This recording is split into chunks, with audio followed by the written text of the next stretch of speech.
DSB Digital, haki na ukweli. Je, unahitaji taarifa kamili na uchambuzi wa ndani zaidi? Jiunge sasa katika grupu letu la WhatsApp kwa malipo nafuu kabisa. Utapata uchambuzi wa kila siku, mchana na jioni, update za dunia kwa haraka zaidi, fursa ya kumuuliza maswali Rahby papo hapo na kupata majibu ya haraka zaidi kutoka kwake. Usikose nafasi hii adhimu. Jiunge sasa na uwe mbele ya taarifa kuliko wengine. Tupigie kwa simu namba 0654467177 au tuandikie ujumbe ni unge na Rahby. Tutakuunga moja kwa moja. Kwa kuzingatia ukiukwaji wa wazi wa Marekani wa ahadi zake kuhusu kifungu cha kwanza cha mkataba wa makubaliano kuhusu kukomesha vita na kujibu ukiukaji unaoendelea na usiokoma wa usitishaji wa mapigano na utawala wa Kizayuni kusini mwa Lebanoni, ambao umesababisha mauaji ya kikatili na kuhamishwa kwa mamia kwa maelfu ya watu wasio na hatia katika eneo hilo, pamoja na kuzingatia kushindwa kwa vikosi vya Kizayuni vinavyovamia kuondoka kusini mwa Lebanon, imetangazwa kwamba mlango wa bahari wa Hormuz utafungwa kwa usafiri wa meli. Makao makuu ya Khatam al-Anbiyai ya Irani ilisema katika taarifa Jumamosi. Makao makuu imesisitiza kwamba hii ni hatua ya kwanza ya kukabiliana na uvunjifu wa uaminifu na adui, yakionya kwamba ikiwa uchokozi utaendelea, hatua zaidi zitapangwa na kuchukuliwa ili kumlazimisha adui kuzingatia ahadi zake. Muamala wa maelewano wa Islamabad kati ya Irani na Marekani uliosainiwa dakika ya kwanza Juni 18, 2026 na rais wa Iran Masoud Pezeshkian pamoja na rais wa Marekani Donald Trump kupitia mchakato wa kidigitali wa wakati mmoja bila sherehe ya ana kwa ana.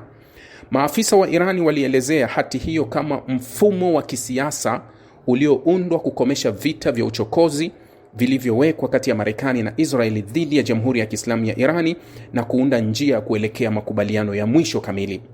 Hati hiyo ilikamilishwa baada ya wiki kadhaa za mazungumzo na kusainiwa Kiajemi na Kiingereza. Kifungu cha kwanza cha makubaliano hayo kinatoa nafasi ya kukomeshwa mara moja na kwa kudumu kwa shughuli zote za kijeshi kati ya Iran na Marekani pamoja na washirika wao katika pande zote, ikiwa pamoja na Lebanon, na inawataka pande hizo kujiepusha na hatua za kijeshi au vitisho vya nguvu katika siku zijazo. Hati hiyo pia inasisitiza heshima kwa uadilifu na uhuru wa Lebanoni, huku mazungumzo kuhusu makubaliano ya mwisho yakipangwa kukamilika ndani ya kipindi cha juu ya siku 60 na yanatarajiwa kukamilika katika azimio la Baraza la Usalama la Umoja wa Mataifa. Taarifa hii inaendelea kusema hati hiyo ilianzisha utaratibu wa kiuchumi wa baharini wa awamu ambapo Washington iliahidi kuanza kuondoa vikwazo vilivyoathiri Irani, ikiwa pamoja na hatua zinazohusiana na mauzo ya mafuta nje ya nchi, miamala ya kibenki, bima, usafiri, upatikanaji wa mali zilizohifadhiwa na kuondolewa kwa kizuizi cha majini kulingana na muda uliokubaliwa. Sambamba na hilo, Irani ilijitolea kuwezesha usambazaji salama wa kibiashara kupitia ghuba ya Uajemi na mlango wa bahari wa Hormuz na kuratibu mipango ya baharini ya siku zijazo na Omani na nchi zingine za pwani za kikanda kwa mujibu wa sheria za kimataifa. Kuhusu suala la nyuklia, hati hiyo ilithibitisha msimamo wa Irani dhidi ya kutokufuata silaha za nyuklia, huku ikifungua njia ya mazungumzo kuhusu uboreshaji, unafuu wa vikwazo na mipango kuhusu nyenzo ambazo zimeimarishwa chini ya utaratibu uliokubaliwa na usimamizi wa shirika la kimataifa la nishati ya atomic duniani.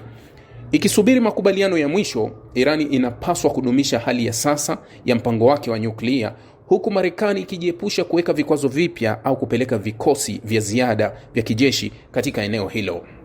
Irani wamefunga Hormuz tena. Jana aliyewahi kuwa waziri mkuu wa Israel Ehud Barak alikuwa akitoa maoni yake akiongea na channel moja ya Kiisraeli, akasema kuwa kwa njia zote Netanyahu atahujum hili swala. Atahujum si kwa sababu anaipenda sana Israeli, atahujum kwa sababu ya maslahi yake ya kisiasa. Na ikiwa atafanya hivyo, anawaambia wa Israeli inapaswa tuchukue hatua kumtoa kwa nguvu kwenye madaraka. tusimsubiri mpaka avuruge kila kitu, ni lazima tuamue kumtoa kwa nguvu. Hadithi ya Netanyahu kwa Waisraeli, unajua, inasoma tofauti na watu wengine. Kura ya maoni, licha ya kuonyesha kuwa Netanyahu amefeli sana, lakini hoja za Netanyahu zinaungwa mkono ndani ya Israeli, na hiyo yote huenda kwa sababu ya hadithi ambayo watu walilishwa sana.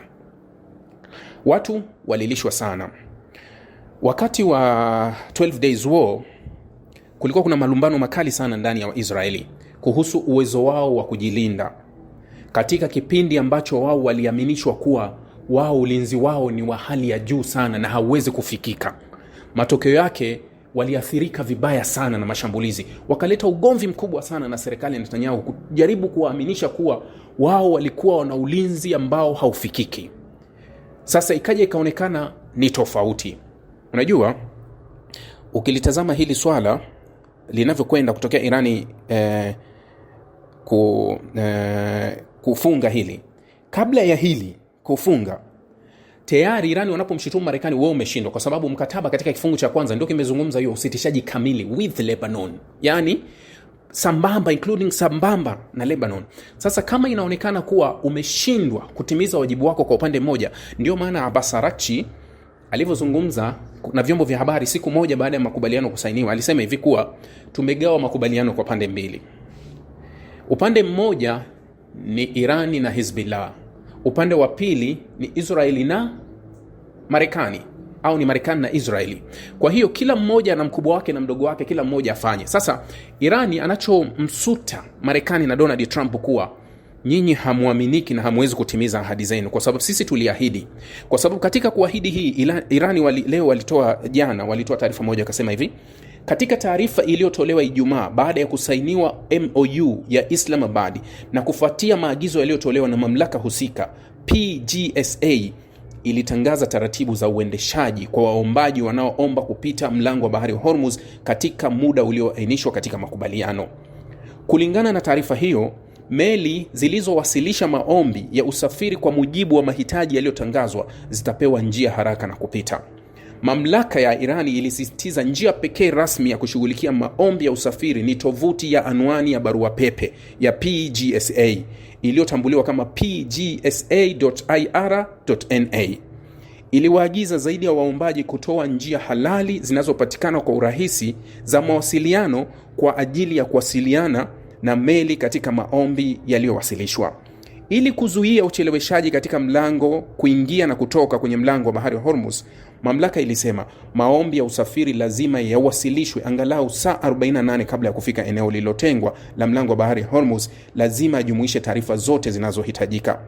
Taarifa hiyo pia ilitangaza kwamba katika kipindi cha siku 60 zilizoainishwa chini ya mpango huo, hakuna ada itakayokusanywa kutoka kwenye vyombo vya usafiri, ikiongeza kwamba gharama zinazohusiana na huduma za usalama na mazingira pamoja na bima husika ya Irani zitachukuliwa na serikali ya Jamhuri ya Kiislamu ya Irani. Irani wametimiza wajibu wao. Wao katika mazungumzo sio kuwa utaachia Hormuz, tutachofanya tutaifungua, wote watapita kwa utaratibu. Sasa kuna maelfu ya meli ambazo ziko pande zote mbili. Sasa wanataka utaratibu wa njia, meli zote zinapewa utaratibu na Irani kuwa wasilisheni maombi yenu haya hapa, sisi tunataka kupita saa 48 kabla ya kupita, ili mpangiwe utaratibu na njia salama ya kupita. Wewe utapita huku, huyu atapita huku, muda huu na huyu atapita huku. Lakini katika kipindi hicho chote hakuna meli yoyote itayotozwa gharama yoyote. Halafu wakati huo kuwa hakuna meli yoyote itayotozwa gharama, hofu maybe, unajua kuna hofu ya ile kuwa mabomu yalikuwa baharini, sijui kuna nini. Kwa hiyo hofu ya usalama wote katika lango la Hormuz iko kwenye kichwa cha Irani, kuwa masuala ya bima na usalama wote Irani atayashughulikia. Ndio alichokuwa anawaambia kuwa, lakini sasa upande wao nani katimiza? Wao hawataki kutimiza walioyatimiza. Sasa unajua leo kwa nini Iran kulikuwa na mapigano makali yamefanyika wakati mazungumzo ya amani yakiendelea kuwa magumu kati ya jeshi la Israeli na Lebanon. walikuwa wameshambuliana usiku kucha na mchana wa leo. Makubaliano mapya ya kusitisha mapigano nchini Lebanoni yameharibu mazungumzo ya amani kati ya Marekani yaliyopangwa kufanyika Ijumaa. Israel na Hezbollah walirushiana risasi na makombora Jumamosi pia. Jeshi la Israel lilisema siku moja baada ya pande hizo mbili kukubaliana kusitisha mapigano ambayo yalizua matumaini ya kupunguza mzozo uliotishia kukwamisha juhudi za kukomesha vita. Makubaliano hayo ya amani yalikubaliwa Ijumaa alasiri, yalionekana kusimama kwa kiasi kikubwa hadi vyombo vya habari vya serikali vya Lebanoni vilivyoripoti mashambulizi ya anga ya Israel kwenye miji ya kusini mwa Lebanoni yaliyoanza muda mfupi baada ya usiku wa manane ambaye yaliua watu kadhaa. Afisa wa jeshi la Israel alisema Hezbollah, wanamgambo wanaoungwa mkono na Irani, walikuwa wamefyatua makombora 50 dhidi ya vikosi vya Israel kusini mwa Lebanoni usiku kucha na kusababisha mashambulizi ya Israeli dhidi ya kile ambacho jeshi lilieleza kama malengo ya Hezbollah katika eneo hilo. Hezbollah bado haijatoa maoni yake hadharani. Mgogoro nchini Lebanoni, ambapo hapo awali ulionekana kama sehemu ya pili ya vita kati ya Marekani na Israel dhidi ya Irani, umekuwa mojawapo wa vikwazo vikuu vya kumaliza mzozo. Jana jioni, wakati nazungumza mazungumzo ya jioni, niliwaambia kuhusu makubaliano yaliyokuwa yamefikiwa. Niliwaambia kuwa wamefikia makubaliano ya kusitisha vita kati ya Israel na Hezbollah. Sasa uamuzi wa Irani ni uamuzi wa kuchonganisha. Uamuzi wa Irani ni uamuzi wa kuchonganisha. Trump amekuwa akijaribu sana kutumia baadhi ya maneno ambayo hatoki nje ya mstari, akimwelezea Netanyahu kuwa makini, achukue tahadhari, afanye nini. Amekuwa akijaribu kuzungumza baadhi ya maneno, chukua tahadhari. Lakini kitu kimoja ambacho mimi nakizungumza si surprise, na nyinyi wote mnajua sio surprise. Hakuna kitu kipi ambacho hamkijui Niliwaeleza mwanzo, niliwaeleza na kuwaeleza kuhusu haya. Nilishawahi kuambia kuwa hakuna makubaliano ya aina yoyote yatayofikiwa. Narudia, hakuna makubaliano ya aina yoyote yatayofikiwa ambayo yatampa Israeli chochote. Yani hata makubaliano nilishawaambia yawe makubaliano yale ya Marekani katika vifungu alivyovipendekeza, yawe hayo hayampi ushindi Israeli. Israeli hana ushindi wa lolote. Sasa nilikuwa nikiangalia gazeti la Maarif, kuna taarifa moja ilikuwa limeandika, nasema hivi: mabadiliko makubwa ya kimkakati yametokea Asia ya Magharibi. Hapa Middle East ni Asia ya Magharibi, unajua.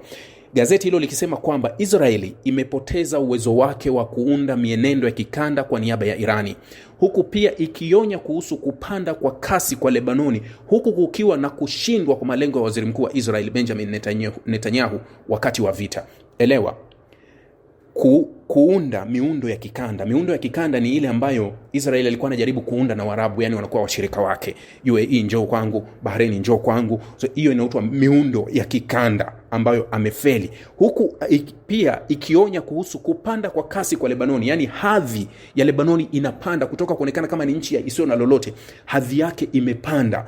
Na hii ni kushindwa kwa malengo ya waziri mkuu wa Israel Benjamin Netanyahu wakati wa vita. Hili ni gazeti la Israel la Kizayuni, Maarif, linaandika.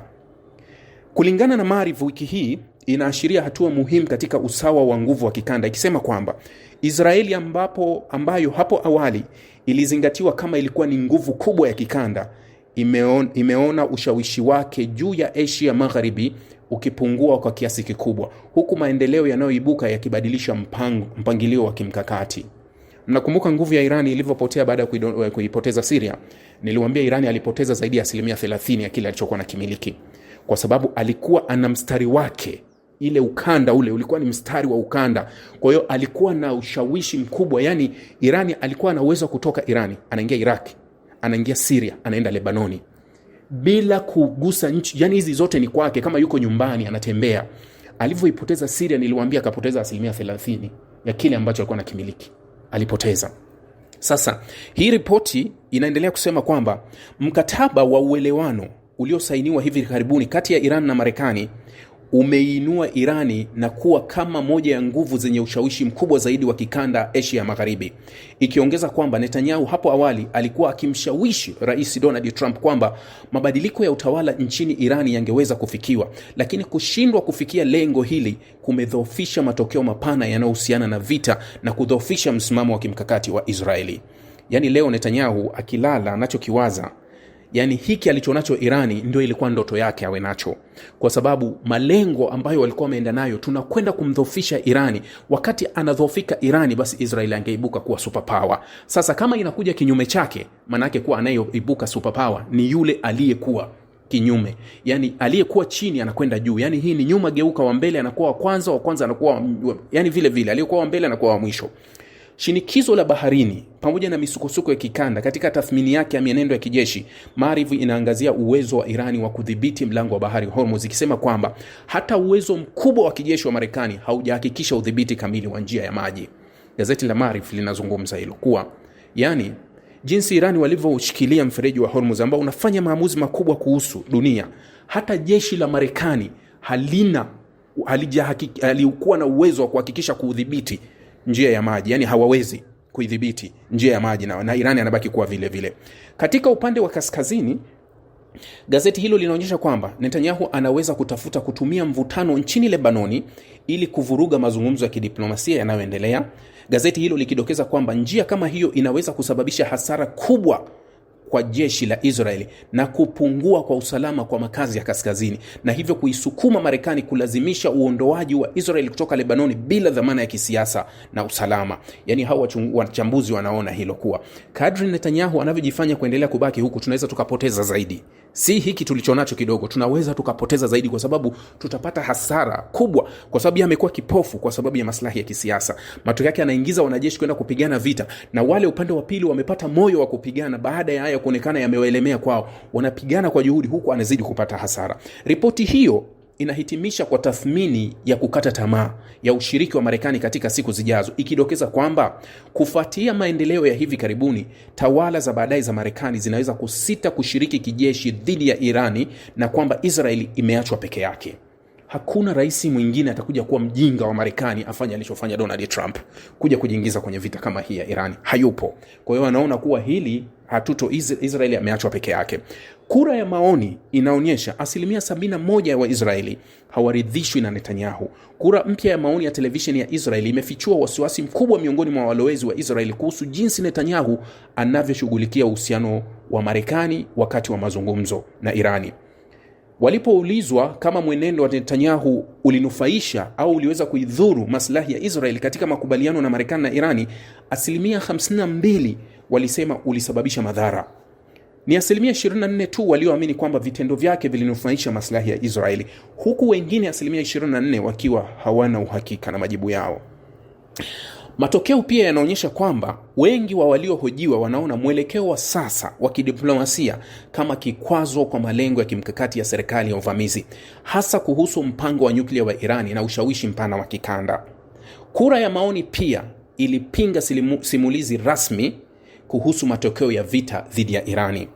Kulingana na matokeo, ni 11% tu waliohojiwa wanaamini Israeli ilishinda vita. Kwa upande mwingine, 43% walisema kuwa Israeli ilipoteza vita, huku 41% wakielezea matokeo hayo kama yasiyo na uhakika. Takwimu hizi zinaonyesha pengo kubwa kati ya ujumbe wa serikali na mitazamo ya umma kuhusu matokeo ya vita dhidi ya Irani. Kura ya maoni kuhusu uchaguzi ujao bado ilionyesha vyama vya upinzani vyama vya upinzani vya Kizayuni vyama vya upinzani vikizidi chama cha Netanyahu na muungano wake kwa viti 61 katika kura ijayo, ambayo inaweza ikamvurumusha nje waziri mkuu Netanyahu. Haya ndio yaliopo halisi. Kwa hiyo unapomwona Netanyahu kashupana vita, hasikii yuko na vita, hamalizi vita, yuko kwenye vita, anarudi huku yuko na vita, hebu niambie aache vita afanye nini hivi sasa? Aamue kwa sasa tumesimamisha vita, tunaenda kwenye makubaliano. Nini kinafuata? Tayari akubali kukaa kwenye kitanzi, maana yake ni jibu pekee kuwa naenda kukaa kwenye kitanzi, kimfunge yeye kile kitanzi. Ndio jibu liko hivyo.